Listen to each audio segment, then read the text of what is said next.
Hey guys, welcome back to another episode of Work Hard, Live Soft, where we talk about how to build a successful business that gives you the freedom to build a life you love. I'm excited about today's episode because we are going to be talking about building a business and being an entrepreneur and being a CEO. I'm really amused by today's topic, how to know when to get back in your business. I think I'm amused by it because, no matter how successful you get, sometimes you just don't know the answers. You don't know what you don't know. And I think when I had my first seven figures, I was really excited. But when I had my second seven figures, I made the assumption that I knew what to do in my business. But let me backtrack a little bit and just give a little bit of context. So I run a coaching company called Built to Impact. I help women of faith package their expertise and take their business to multiple six and seven figures by teaching them how to run coaching programs or sell their services, really just package their expertise in a way that they want to service their clients. And so I've been doing this for a while now. It actually took me, I started in 2008 and I hit my first six figures in 2017. It took me 9 years to hit my first six figures. I think it's so important that I give this context because with social media, it just seems like people are having success overnight. And honestly, I think it's a beautiful thing that we actually can hit success faster because of access to information and just the way technology is. But typically, it's not an overnight thing. And if and when it is an overnight thing, it's usually not sustainable because you didn't learn the lessons along the way that you needed to learn. One thing about me and my personality is I do want to avoid the learning lessons. I want to avoid the pain, but I also recognize that there's even more pain when you don't learn the lessons along the way. And so my business grew fairly rapidly after hitting my first six figures in 2017. We did about a little over 100,000. 2018 did 189,000. 2019 did 330,000. And then 2020, we hit our first million. So we nearly tripled our revenue. And then 2021, we did 2.1 million. So we doubled our revenue. And I was so excited for the growth, but I didn't recognize that quick growth also came with painful learning lessons if you didn't really understand how you got there, besides feeling like you were lucky or that you just marketed yourself really well. And so I am excited about this episode because what I thought I was supposed to be doing as a CEO wasn't really the right timing of what I should have been doing as a CEO. It's not that I was doing the wrong things as a CEO. It's just that my timing and my seasons and how I was operating as a CEO was not working in my favor. And so I remember writing a post on Instagram and just saying, I'm new to being a seven-figure CEO. And one of the things that blew my mind was recognizing that more people on your team did not equal more money. For me, I figured, in 2020, when I hit my first million, I had an assistant and I had my bookkeeping team. And I think maybe I had a customer support person, but I think my assistant honestly handled that. We had such a small team during our first million. And then when I hit my second million, when we did 2.1 million, I hired somebody for marketing. I hired somebody to run the coaching programs. I still ran some of the calls, but they were responsible for the administrative part of that. I hired an additional coach. I was just making hires because we were profitable and I was making money. And part of making those hires was because I do have a desire to have freedom as an entrepreneur. I am the type of person, especially being this far in the game, where I want to own companies. I don't want to run them. And I now at this level in my business, I really do think like an investor. I want to own things, but I don't necessarily want to manage them.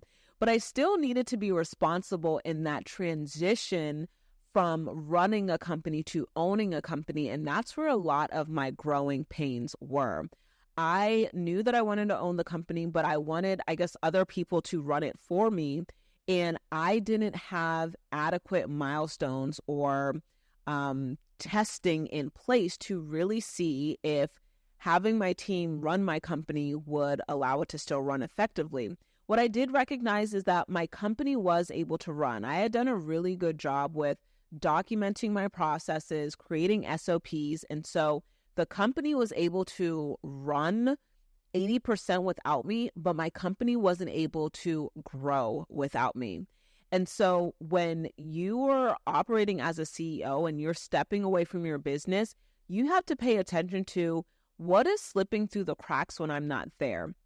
And so we talk so much about working on our business, but we don't talk a lot about how to know when to get back in your business. And so an example of working in your business versus working on your business is working in your business is like creating your own marketing assets. Working in your business is essentially doing all of the little things to, yes, keep your business running or servicing your clients, but working on your business means that you have a plan and a strategy and a system in place to make sure that your business is growing.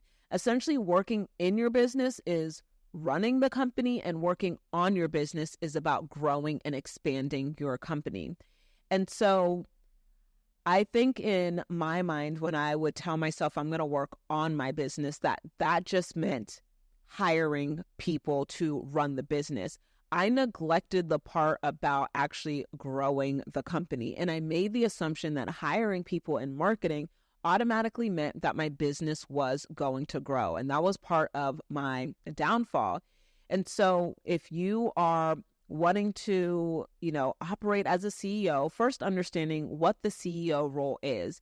And the role of the CEO is to set the vision for the company. That is the main role of the CEO. You set the vision to the company, and you ensure that everybody within the company understands the vision. So whatever work they are doing, it is tied to the vision. So the CEO sets the vision, the CEO sets the values, and then everybody within the company needs to understand the vision and the values. Now, I had that part down. And I will say that it was a little bit challenging for me because I would not primarily describe myself as a vision person. I prioritize setting vision because I know how important it is, but I do honestly have a tendency to kind of think small or get in the weeds of operations. I love operations. Like I feel like if God didn't call me to be the CEO of Built to Impact, I would go be a COO or an operations manager for another company because I like taking people's ideas and turning it into structure and strategy, which makes me a great business coach. But I'm not naturally a visionary where I have these big, grandiose ideas and I'm excited to share it with people. I come up with my ideas, I keep it to myself, I do the work, and I'll share it with my team because they're helping me, but I'm not naturally a visionary. But the role of the CEO is to set the vision, set the values, and ensure that everybody knows that. And so I was operating as a CEO when it came to that aspect. But what I didn't recognize is that there were other major roles that I was still playing that I lumped under CEO. And so I didn't recognize that when I, was only operating as a CEO, that I was neglecting the other roles that were allowing me to grow the company. And so some of those roles that I recognized when I took a look at what all was I doing within my company and what are the most important factors and departments within my company, some of those roles were sales. Like a lot of the sales were happening when I was doing the webinars or when I was having the sales conversations. And so I didn't have adequate sales people in place to help convert some of those sales. Another role was I was basically the brand ambassador for my company. I was the face of my company. And so I was trying to have this transition where I would just go from being Maya Elious, the brand, to having Built to Impact the company, which is fine, but it's still Built to Impact the company where Maya is the face of the brand. And one of the things that I recognized about myself is that I tend to remove things instead of replace things. And if I'm going to remove myself as the face of the company, I need to actually replace myself. If I'm going to remove myself as the sales manager, I need to replace that role. And so I was removing parts of myself within the business that needed to be replaced. You can't just remove something and then expect to grow. It doesn't really work like that. And so I recognize that as the brand ambassador, as the sales manager, those were two areas where my business started to hurt, because if I am less visible and I'm doing less sales, then how on earth are we going to make money? And so when I realized that my revenue started to go down and I was still paying payroll and all of these other people were working, I recognized I'm paying payroll for people to run a company assuming that the company is growing. And so they even started to have less work because I wasn't bringing in enough clients. We didn't have enough interest in our offers, in our products, in our services. And so when I started to look at that, I looked at all of the departments. I looked at where I neglected areas of the business, and I'm like, okay, I have to devise a plan. One, I have to step back into this role until I hire for it. It doesn't mean stepping back into your company doesn't mean that you have to be there forever. It means you need to close the gaps. You need to plug the holes. This is your baby. Out of anybody, you should be caring about it the absolute most. And so for me, I had to step back into those roles until I was able to adequately hire. And what I will also say is, even when you make the hires, you want to make sure that when you are making the hires, that the person that is replacing you is able to perform at a level that is suitable for you. They should be performing at least 80% of what you're doing. If you're really fortunate, you want people to surpass what you're doing, but that's only assuming that you're not good at what you do. But I happen to be good at being the brand ambassador of my company because it's my company, and I happen to be good at the sales because that's just my nature in my industry as a messaging expert. And so my expectation hiring a sales manager is that they would do at least 80% of what I'm able to do. And until that role is filled and met at that standard, you need to still be within that role unless you want to see your company fail. And so I hope that this was helpful, because this is something that it was a learning lesson for me. And I'm glad that I was able to learn the lesson so that you're able to learn the lesson. But you're going to have to work in your business sometimes until you build a system where you're no longer needed. But it is important to think about your company as a system.